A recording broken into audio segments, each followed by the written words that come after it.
Hello all, welcome to my channel English Winglish. This is Swati teacher and today's video is about two confused words అనమాట. అవి ఏంటంటే thought taught. మిమ్మల్ని చాలా confuse చేస్తాయి ఈ two words.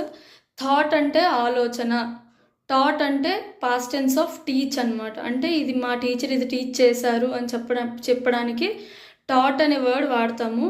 Past tense of teach. My teacher taught this, my teacher taught that, taught this lesson అని అనాలన్నమాట. ఈ థాట్ విషయానికి వస్తే ఇది ఆలోచన. అంటే I thought of eating this, I thought of going there, I thought of talking to you. నేను నీతో మాట్లాడాలని అనుకున్నాను అని ఆలోచించాను. I thought like this, I thought like that. నేను అట్లా ఆలోచించాను, ఇట్లా ఆలోచించాను, నేను అది తిందాం అనుకున్నాను. ఇలాంటప్పుడు థాట్ అని వాడతాం అన్నమాట. సో థాట్ వేరు, టాట్ వేరు. సో తా సౌండ్, టా సౌండ్, అందుకు కన్ఫ్యూజన్ వస్తుంది.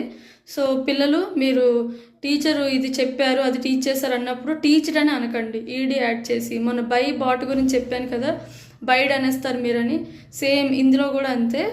So you will add ED to teach and you will say teached. అది చాలా తప్పు, అట్లా అనకండి. My teacher taught this, my teacher taught that అని చెప్పండి. So if you like the video, hit the like button and subscribe my channel.